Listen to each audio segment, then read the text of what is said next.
Okay, so this water heater here is actually a 30-gallon. It's around a 12-year-old ream. This is for a client of mine that I've been doing plumbing for, oh man, a good 18 years or so. And I personally did not install this one. This is her second one. I'm about to install her third one. You can see where the bottom of this is rusted out. So what I'm gonna do, as you can tell, obviously this house is pretty old, built in the early 60s.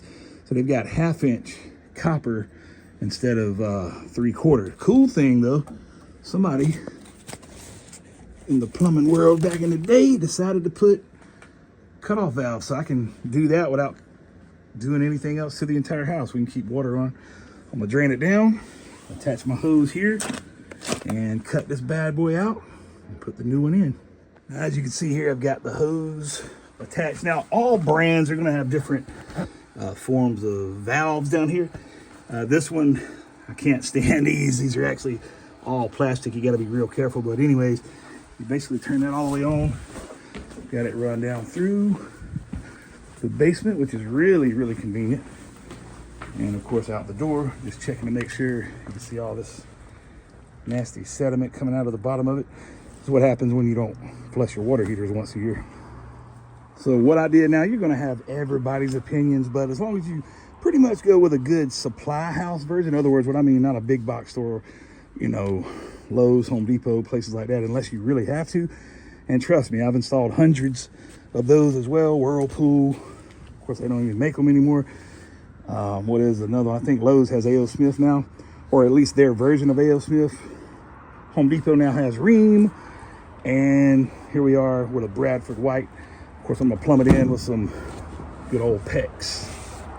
Now, here's one of those other things. You'll have all kind of silly arguments in the plumbing industry, but some people say, hey, do we use Teflon tape? Do we use pipe dope? Can you use both? My answer, now this is just me now, my answer would be both.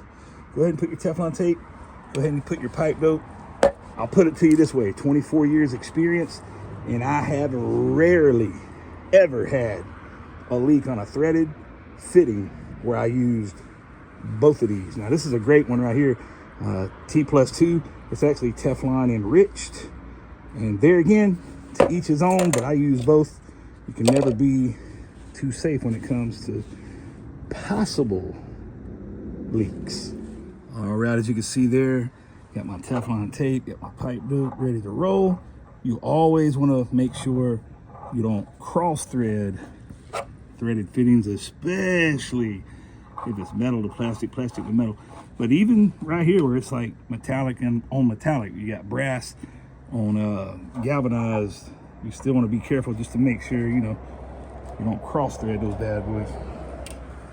Now, of course, there's multiple types of PEX fittings and rings and all of that good stuff. You want to make sure you got about a fingernail worth of PEX showing. But what I do, and there's multiple tools that you can use. Now this one's Ryobi makes this one. It's actually automatic. If you're doing full house repipes all the time, or you know, in the plumbing industry, it's just easier on your hands.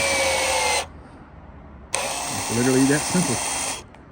And then you want to get this guy, bring it up just, hold on a second, bring it up about right there.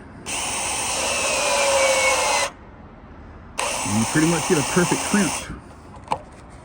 Now I keep this as a backup because you never know if your battery dies or something like that, but this is the ratcheting version of what I just used. It has a blue LED light to tell you when you're good to go.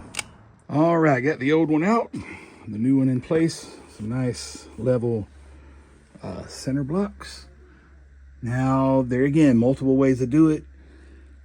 Some plumbers laugh at the handyman special called shark bites. You know, I'm gonna leave it up to y'all. They'll laugh at these. These are actually called ProPress fittings. Now, if you're not doing this, obviously every day as a tradesman, you're not gonna wanna spend, you know, $2,100 on this piece here. But if you do wanna get into the trades, a very, very awesome investment, because as you can see here, you don't have to drain the system down. especially in emergency situations, because soldering, which I love soldering, it's actually a lost art, but you drain the system down, you know, put your flux, heat it up, solder it real good, and you're done. These, you can actually have a live water break, and basically it'll crimp with high pressure water streaming down. So this is a ProPress by PEX adapter, and obviously I'm gonna put a piece of PEX from here to here, here to here, and pretty much be done with the installation, besides obviously wiring it up. All right, thanks for tuning in. If you want to hit the thumbs up, leave a comment if you have any questions at all.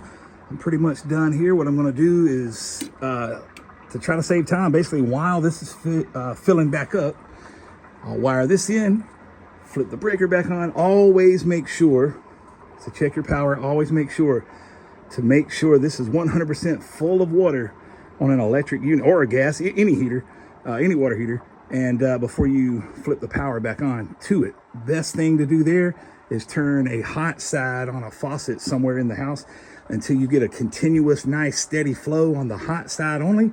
Then you'll know this tank is 100% full.